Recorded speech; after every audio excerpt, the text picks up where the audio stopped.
Okay, let's go back up.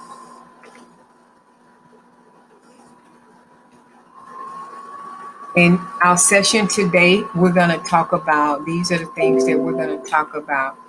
We're going to talk about listings are the name of the game, define listing agreement, the organization of a listing agreement, define the types of relationships, the two types of listings, understanding the listing agreement in 5 minutes, and completing a listing agreement.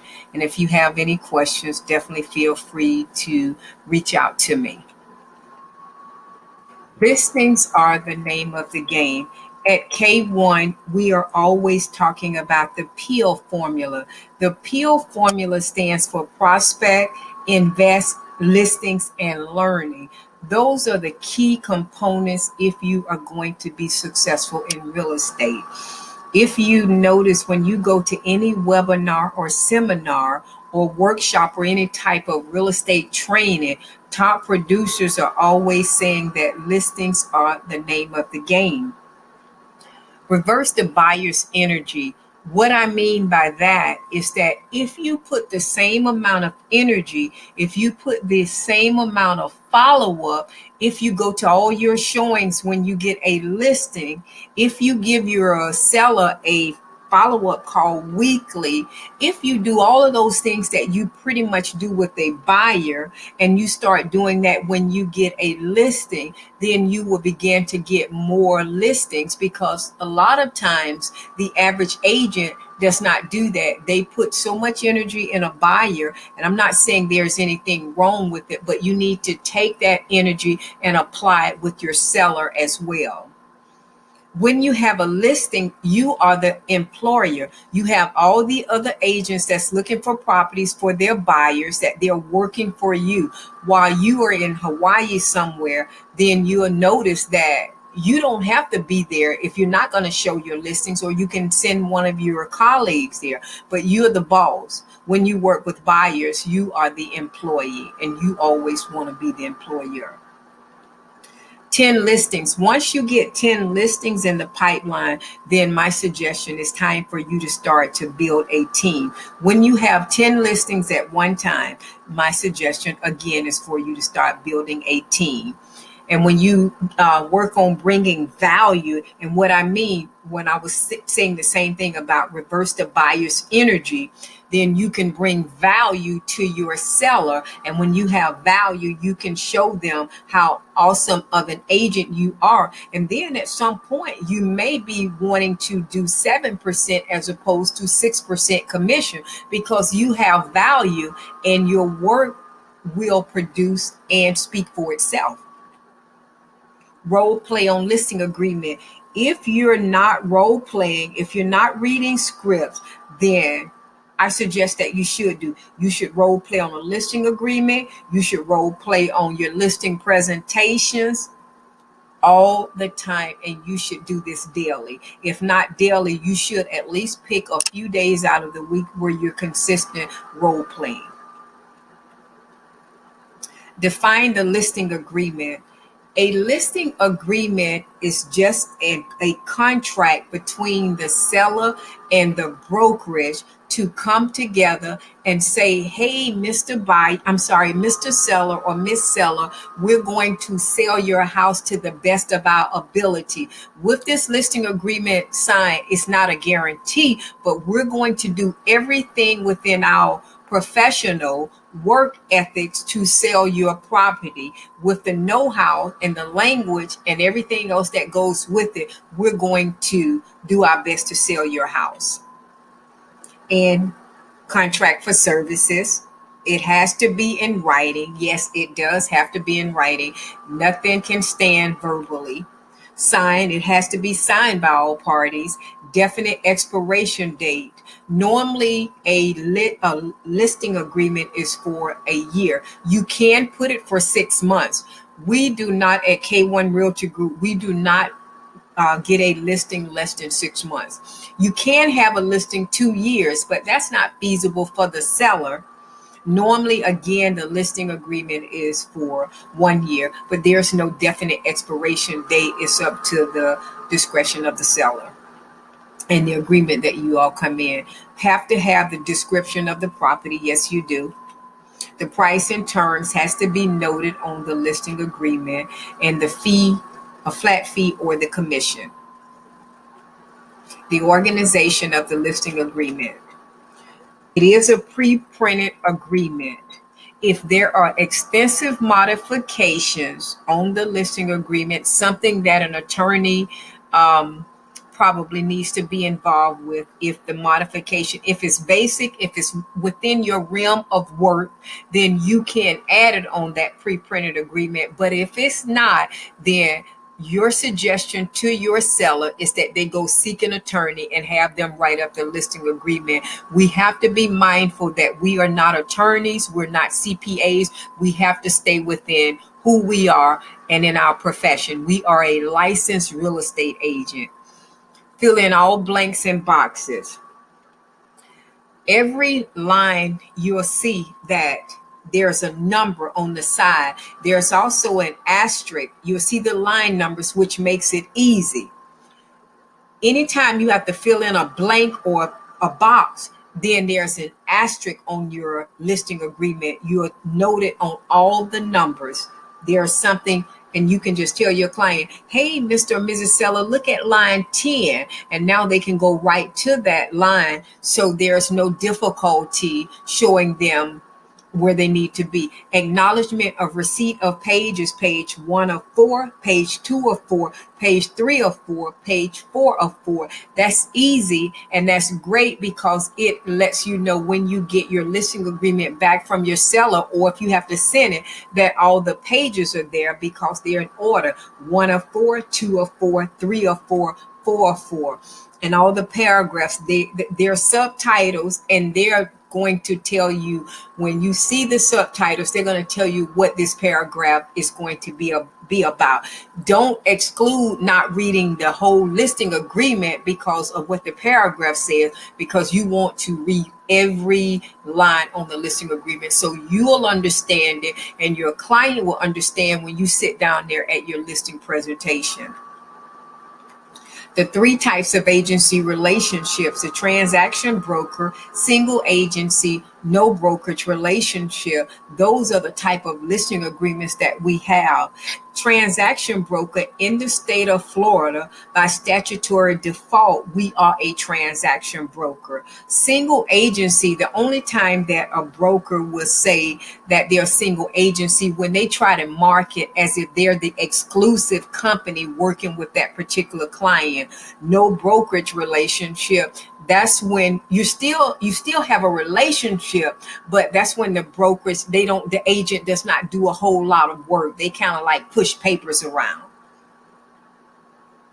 These are the things that a transaction is supposed to do, and you can read those right here in your own spare time. I won't go over all of them. That's the transaction broker. That's the single agent. You see, I have loyalty to the principal. I have that twice, but we know it's only once, but that means that you definitely want to be loyal to your client. But that's what a single agency is. No brokerage is the same thing, deal honestly and fair. The transaction broker is the one more, the single agent is the one more stringent, and the no brokerage, you still have a duty to perform even as a no brokerage. But just because you hear the word no brokerage, you still are in a relationship with that client. Types of listing agreement: exclusive brokerage listing agreement, exclusive right of sale listing agreement. As an agent at K1, we use the exclusive right of sale listing agreement transaction broker. That is the one that we use. That's 17S. I'm sorry, I can't even, my mind went blank, but it is in our package form. The exclusive right of sale listing agreement, the transaction broker. I can't believe my mind went just blank. I think it's ERS 17TB. I'm not sure. But again, it is in our package form. These are the fiduciary duties that we owe to our client. if you had to go to a listing presentation and you had no understanding what the listing agreement is, the first thing that you should do is remember this page right here. You should take a picture of it and study that. And once you learn that, then you can go and start breaking down each section. But this is your first thing. Learn this right here within 5 minutes, and you are on your way to understanding the listing agreement in full. Here's the first, this is the listing agreement. This is part of it. This is the listing agreement page. So the exclusive right of sale listing agreement is between the seller and the broker. These are the names. If you have different names, like if it's a corporation, if it's an estate, if it's a trust, if it's a power of attorney, this is how you word it. I would also do a snapshot of this right here, so you will have this with you at all times. But this is who the agreement is between. This right here, this section is the authority to sell the property.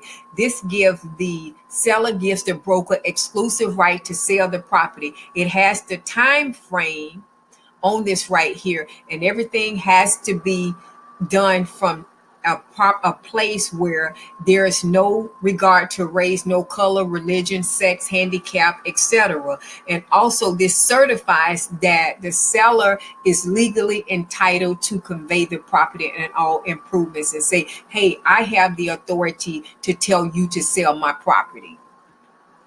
This is the description of the property. You're going to put the full address, the complete address, unit number, whatever it is going to be the full address, including the city, state, and zip. You're going to write the legal description as well. Sometimes IMAP or the MLS does not always have the accurate legal description, so you can get that off the warranty deed.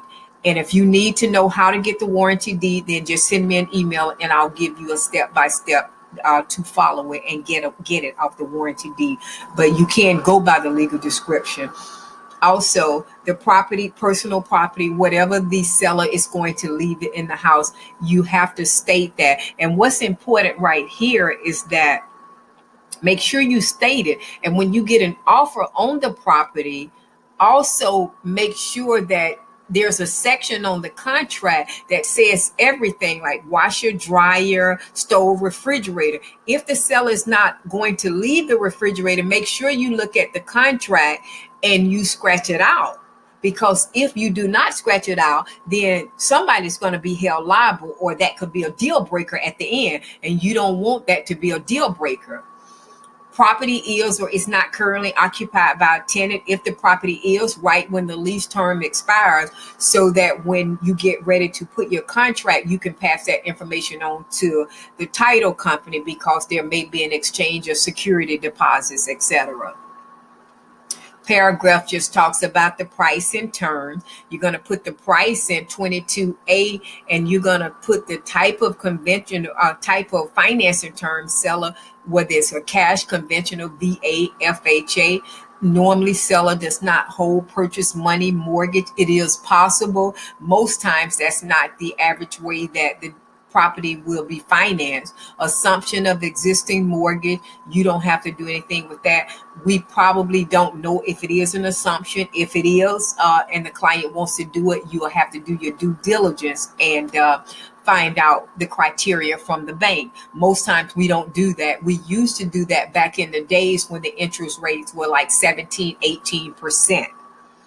So you don't have to worry about that. Seller will pay mortgage in 37C. Seller will pay mortgage discount or other closing costs not to exceed 0%. You can put 0%, but if the seller is going to pay something on the mortgage discount or closing costs, you can put it. I would be on the safe side and put 0. If the seller does decide to give anything back, then what you can do is do an addendum. Okay, and all of those lines, whether it's a blank or a box, I would always fill in something. I would never leave it blank. I would either put 0 or NA. If it says 15 days, if left blank, put 15 in there. Put a line, put information in on every line or every box. When I look at contracts or when I look at listing agreement, I can tell if that's a good agent or not. Broker, section 4, broker agrees to make diligent and continued efforts to sell the property until a sales contract is pending on the property. That's pretty much self-explanatory. Multiple listing services, that we have a duty to put the property in the MLS, and we have a certain time period. I think it's 24, no, it's 48 hours. And if that's not in there, then we need to report to the MLS, to our local board, to let them know that it's not in there, and there's a form for the seller to complete. So we do have to put it in there, and seller, this is saying that the seller authorized the broker to put the information in the MLS. Broker authority, seller authorized broker to advertise the property.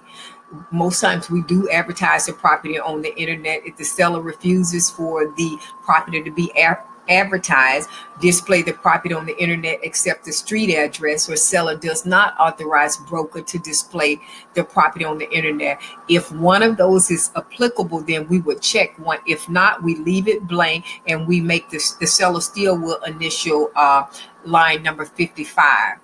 Place appropriate signs on the property if the seller wants us to. Sometimes the seller does not want us to place property. And if it's not applicable, you don't have to scratch it out, because it doesn't matter. But if the seller's adamant about you scratching something off that's not applicable, then please do so. Just make sure you have initials next to your scratch outs. Obtain information relating to the present mortgage. Yes, we need to know what's the payoff on the property. We could ask for a mortgage statement. That's what I would normally ask, because the title company is going to also want that information, so you can be proactive and have that information. Provide objective comparative market analysis information to potential buyers. We do that on some of our local websites, and use a lockbox system. If the seller wants us to, we do that as well. Are we going to withhold verbal offers or withhold all offers? I would normally withhold a verbal offer, because it has no merit. I don't like to get my client excited, and then at the end of the day, we don't get an offer. We act as a transaction broker. That's who we are in state of Florida. Virtual office websites. This is when your listing is on different websites, and they have like automated valuations, like click here and it'll pull up what the property is appraised for, what they think the value is, or if somebody's making some comments or reviews as a third party. Most times clients don't mind that right there, like, because when we put a listing into the computer, our listing goes out on thousands of websites automatically, and some of them have where if a person who's looking for a property, they can click the value of it. They can click a link and it shows the value of it, their estimated value, or people can write reviews or comment. And normally it's okay, but if a client tells you they don't want that, then you have to check either box. Seller obligations. This is just letting us know that the seller agrees to carry out everything that's on this agreement here. Provide the broker with the keys. Inform the broker of anything that's going on with the lease, mortgage, or anything pertaining to the property. Indemnify broker and hold the broker harmless from losses, damage, costs, including attorney fees and liability to any person that broker incurs because a seller did not do those things. A seller did not perform their duties and what they said they would do based on the listing agreement. Comply with FERTA laws, and that has something to do with Section 1445 of the Internal Revenue Code. And also let the listing agent, the seller, has a duty to let the listing knows if there's anything that materially affects the value of the property. Then it's up to that seller to let that listing agent know, because they have to disclose everything, as long as it's dealing with the property where it will affect the value, but nothing personal. And that's the same thing pretty much for G as well. Compensation. This is what we're talking about. This is our compensation. We put the total compensation is normally 6%. The purchase price plus, if you're charging a flat fee, some agents call it a transaction fee. Normally, a transaction fee is really something that you're supposed to be doing outside of your regular real estate duties. But some agents do charge a transaction fee. 102 is an option. Normally, an option is on commercial, but just in case you do, it is an option. I would normally put 3%. Okay, forgive that noise. I would normally put 3%. An option is when there's a particular buyer that's interested in the property, but they have to do their due diligence before they buy that property. Again, that's normally in commercial. And this is if the property is going to be leased, I would put 50%.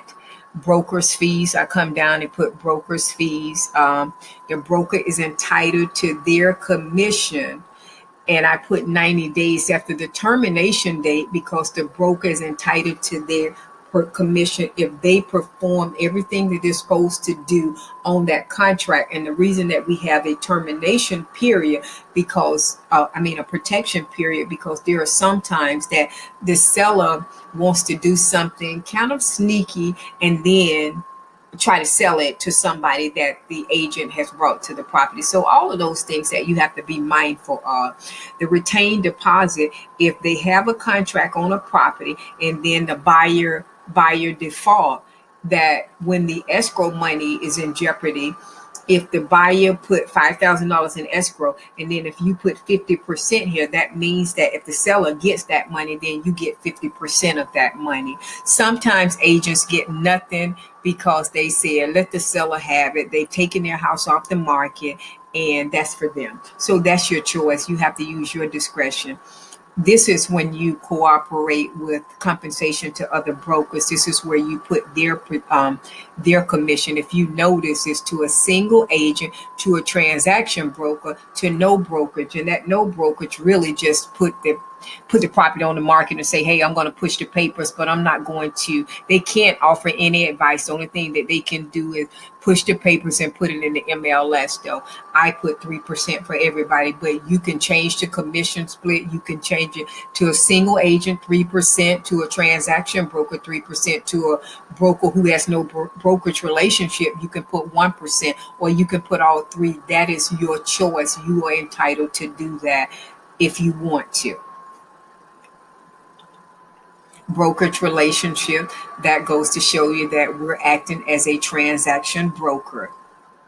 Conditional termination, should they terminate the listing before time, you can put a cancellation fee. I normally put $395. Some agents put $595. Some put $795. Some put $1,500. Whatever it is, you can do that at the time if your seller agrees to the amount.